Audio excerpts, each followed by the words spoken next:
চলো আজ তোমাদের সাথে শেয়ার করি আমার এবছরের জন্মদিনের সন্ধ্যেটা কিভাবে কাটালাম এবং এত ভালো কেন কাটলো। চলে এসেছি বাড়িতে, কারণ মাকে বলেছিলাম ছোটবেলার মতো আমাকে লুচি আর আলুর দম বানিয়ে খাওয়াবে। তখন আমার স্কুলের ফ্রেন্ডরাও অনেক আসতো, তো এখন তো এরকম কোনো ব্যাপার নেই। তো মা আলুর দম আর লুচি বানাচ্ছে, আর আমার কাছে সব থেকে বেশি মজার বিষয় হলো মাকে কে হেল্প করছে এবং কিভাবে হেল্প করছে তোমরা সেটা নিজের চোখেই দেখে নাও। কি করছো তুমি? আটা বানাচ্ছি। আটা বানাচ্ছো?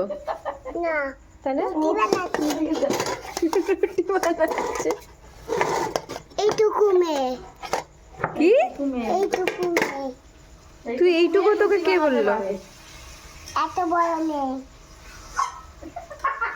এত বড় মেয়ে ঘেমে যাচ্ছে, তো এত কষ্ট কে করতে বলেছে তোমাকে? দিদান, দিদান বলেছে? চলো কোথায়? ফ্যানের নিচে বসবে, চলো।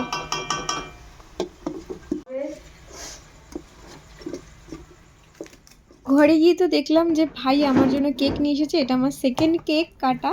প্রকাশ আমার জন্য কালকে রাতে একটা কেক অ্যারেঞ্জ করেছিল, সেটা আমি অলরেডি 12টার পরে কেটেছি। এবার আমার খাওয়াও হয়ে গেল আর ভাইয়ের কেকটা সেট করাও হয়ে গেল। এবার কেকটা কেটে নেব, তারপরে আমি করতে যাব ডিনার।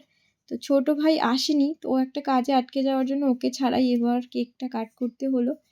কেক কাটিং হয়ে যাওয়ার পরে সুমি আর পিয়াংশী এসেছিল, ওদের সাথে মিলে আমি ডিনার করে নিলাম। তখন আর ভিডিও করা হয়নি। তো আজকের ভিডিওটা এইটুকুই।